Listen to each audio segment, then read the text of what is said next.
You wake up at 2 in the morning and something is just off. Not wrong, exactly. Nothing bad happened. Nobody died. You're not sick. You're not in danger. You have food, shelter, a phone, and approximately 10,000 hours of content available to you at any moment. And yet, that heavy, hollow, hard-to-name feeling has been part of human life for so long that scientists have found evidence of it, not in therapy notes, not in ancient texts, but in bones, in cave art, in burial practices from before the wheel was invented. Depression is not a modern disease. It is not caused by social media, or capitalism, or fluoride in the water, or whatever your uncle thinks. It is ancient. It is human. It is as old as consciousness itself. So here's the real question. What did our ancestors actually do about it? Before doctors, before medication, before anyone had a word for what they were feeling. You might be surprised. Actually, you will definitely be surprised. Here's what most people don't realize. Your brain, the specific physical organ inside your skull, right now, is not a modern brain running modern software. It is an ancient machine doing its best in a world it was never designed for. The core architecture of the human brain, the parts that regulate mood, motivation, sleep, and social bonding, was largely locked in during the Pleistocene epoch. That's roughly 2.5 million years ago to about 11,700 years ago. Stone tools, ice ages, megafauna, the size of your living room. The neurotransmitters involved in depression, serotonin, dopamine, norepinephrine, these are not new chemicals. They are ancient chemicals. Serotonin has been found in organisms as primitive as sea slugs. Sea slugs. We share our antidepressant chemistry with animals that don't have faces. In fact, evolutionary biologists have a theory sometimes called the analytical rumination hypothesis, which suggests that depression may have originally been adaptive. The brain going quiet, turning inward, slowing down, might have been a useful response to certain types of loss or social disruption. It wasn't a malfunction, it was a feature. A terrible, miserable, hard-to-live-with feature, but a feature. Let's start with the most important thing ancient humans had that most modern humans don't. They were never alone. For the vast majority of human prehistory, from the emergence of Homo sapiens around 300,000 years ago, all the way to the invention of agriculture about 12,000 years ago, humans lived in small, nomadic bands of roughly 25 to 50 people. Some researchers extend this to about 150 inches larger social groups, a number famously proposed by anthropologist Robin Dunbar, now called Dunbar's number. These weren't just coworkers you had to be polite to. These were your entire world. You slept near them. You hunted with them. You raised children alongside them. You knew their faces so intimately that you could read their moods from across a fire in the dark. Modern loneliness, as a chronic condition, would have been almost structurally impossible for most of human prehistory. Archaeological evidence from sites like Shanidar Cave in Iraq, where a Neanderthal burial dated to roughly 65,000 years ago shows signs of flowers and intentional grave goods, suggests that even non-sapiens, humans practiced communal mourning rituals. The community didn't just witness suffering. They held it together. Here's where it gets interesting and a little bit humbling.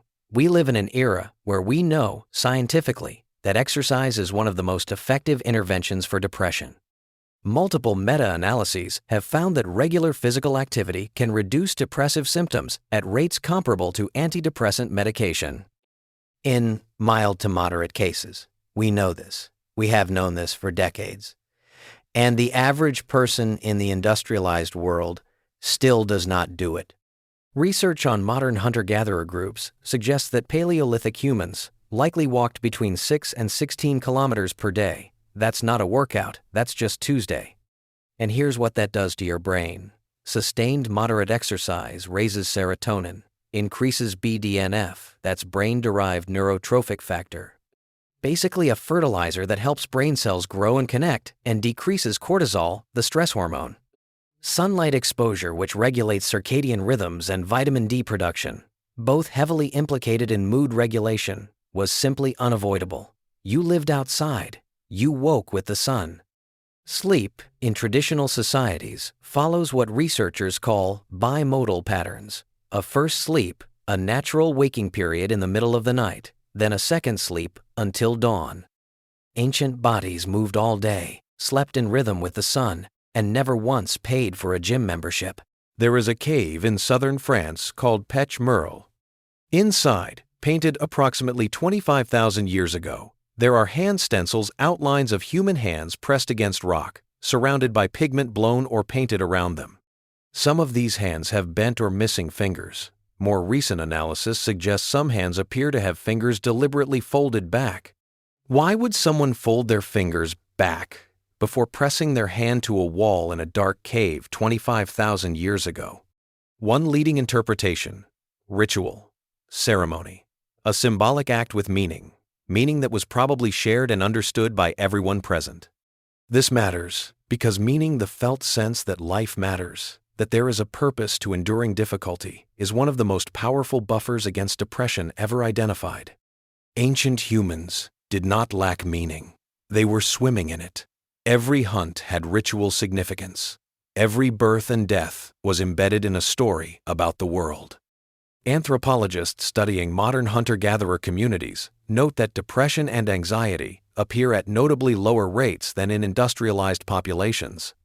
The Hadza of Tanzania, one of the last truly hunter-gatherer societies on Earth, show limited evidence of the kind of chronic, recurring depression that afflicts roughly 300 million people globally today. But, and this is important, that is not because ancient life was easy. Ancient life was brutal. Children died, hunts failed, droughts came, people got hurt and stayed hurt. They faced these things with three things modern people often lack: community, physical embodiment, and meaning embedded in a shared story. Let's be fair here. Ancient life had things that were genuinely worse, much worse. If you were experiencing a severe depressive episode, the kind where you can't eat, can't move, there was no help for that. Your community would circle around you, as best they could, but there was no clinical intervention. Because there was no clinic. Modern medicine has given us real tools. Antidepressants, when they work, genuinely save lives. Therapy, particularly cognitive behavioral approaches, has decades of randomized controlled trial evidence behind it. But here is where we have to be honest. Depression rates in the modern world are not declining, they are rising. The WHO estimated that depression affected 280 million people globally as of 2023.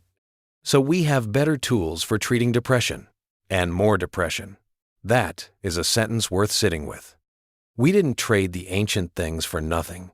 We got vaccines, and dentistry, and plumbing, and the ability to learn from the entire history of human civilization in an afternoon. Those are not nothing. But somewhere in that trade, we accidentally outsourced the things our brains needed most, and then built an entire medical industry trying to replace them chemically.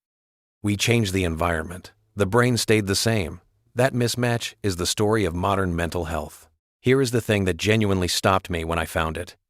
The oldest confirmed musical instrument ever found is a bone flute from southwestern Germany, about 40,000 years old.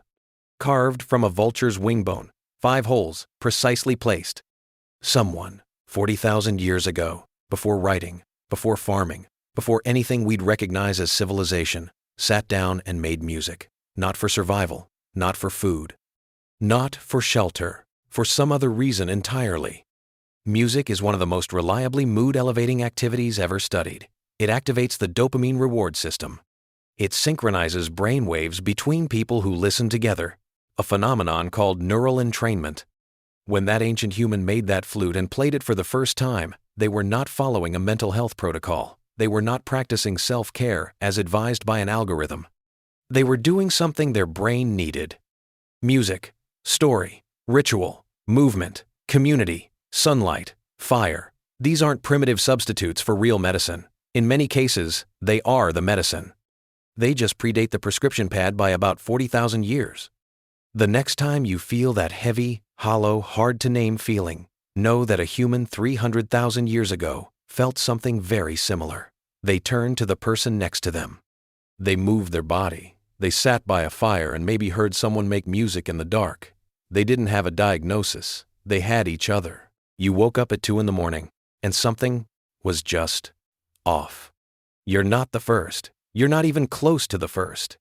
Somewhere in a cave or on a grassland, in the middle of a night 50,000 years ago, someone else lay awake, feeling exactly the weight of being conscious and uncertain and alive. They didn't have a word for it either. But come morning, they got up, they walked, they found the others, they felt the sun. And somehow they made it through enough mornings that you eventually got here. If you found this interesting or maybe a little uncomfortable, share it with someone. Not because the algorithm asked, because that's actually what ancient humans would do. They passed things on. Subscribe.